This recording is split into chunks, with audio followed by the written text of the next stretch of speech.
ರಾಯಚೂರಿನಲ್ಲಿ ಭೀಕರ ಅಪಘಾತ, 3 ಯುವಕರು ಸಾವು.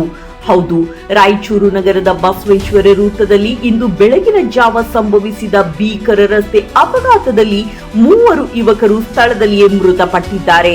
ಬೆಳಗಿನ ಜಾವ ಸುಮಾರು 3 ಗಂಟೆ ಸುಮಾರಿಗೆ ಈ ದುರ್ಘಟನೆ ನಡೆದಿದ್ದು, ಮೃತರು ರಂಜಾನ್ ಹಿನ್ನೆಲೆ ನಮಾಜ್ಗೆ ತೆರಳುತ್ತಿದ್ದ ವೇಳೆ ಅಪಘಾತದಲ್ಲಿ ಸಂಭವಿಸಿರಬಹುದು ಎಂದು ಶಂಕಿಸಲಾಗಿದೆ.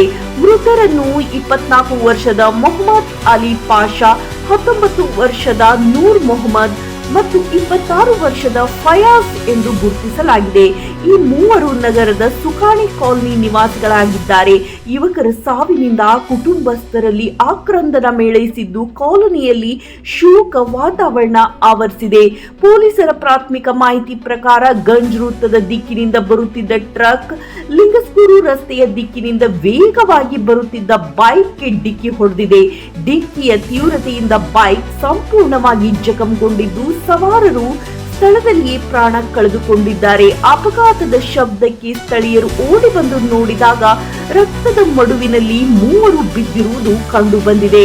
ಘಟನೆಯ ಮಾಹಿತಿ ತಿಳಿದು ತಕ್ಷಣ ಸ್ಥಳಕ್ಕೆ ಧಾವಿಸಿದ ರಾಯಚೂರು ನಗರ ಸಂಚಾರ ಪೊಲೀಸ್ ಠಾಣೆ ಸಿಬ್ಬಂದಿ ಪರಿಶೀಲನೆ ನಡೆಸಿದರು. ಟ್ರಕ್ ಚಾಲಕನನ್ನು ವಶಕ್ಕೆ ಪಡೆದು ವಿಚಾರಣೆ ನಡೆಸಲಾಗುತ್ತಿದೆ. ಅಪಘಾತದ ನಿಖರ ಕಾರಣ ತಿಳಿದು ಬರಬೇಕಿದ್ದು, ವೇಗ ಮತ್ತು ನಿರ್ಲಕ್ಷ್ಯತನದ ಚಾಲನೆಯೇ ಕಾರಣವಾಗಿರಬಹುದೆಂದು ಶಂಕಿಸಲಾಗಿದೆ. ಮೃತ ದೇಹಗಳನ್ನು ಮರಣೋತ್ತರ ಪರೀಕ್ಷೆಗಾಗಿ ನಗರದ ರಿಮ್ಸ್ ಆಸ್ಪತ್ರೆ ಶವಗಾರಕ್ಕೆ ರವಾನಿಸಲಾಗಿದೆ. ಪ್ರಕರಣ ದಾಖಲಾಗಿದ್ದು ಮುಂದಿನ ತನಿಖೆ ಮುಂದುವರೆದಿದೆ.